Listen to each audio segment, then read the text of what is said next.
روز استادی از شاگردانش پرسید به نظر شما چه چیز انسان را زیبا می سازد؟ هر یک جواب دادند. یکی گفت چشمهای درشت، دومی گفت قد بلند، دیگری گفت پوست شفاف و سفید. استاد لبخند زد. بدون این که چیزی بگوید 2 کاسه کنار شاگردان گذاشت. یکی از طلا بود، براق و درخشان، اما درونش مایع سیاه و زهری دیده می شد. دیگر کاسه گلی بود، ساده و بدون زرق و برق، اما پر از آب زلال و گوارا.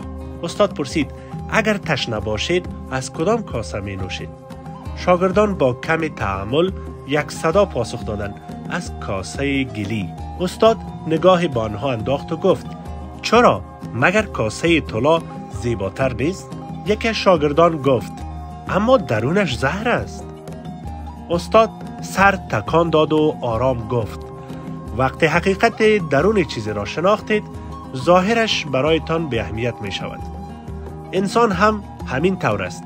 آنچه آدمی را زیبا می سازد درون و اخلاقش است، نه رنگ پوستش، نه قد و قامتش و نه زیبایی ظاهریش. باید سیرتمان را زیبا کنیم، نه صورتمان را. پس زیبایی واقعی نه در چهره بلکه در قلب‌هایمان است. حالا شما بگویید چی چیزی یک انسان را واقعا زیبا می سازد؟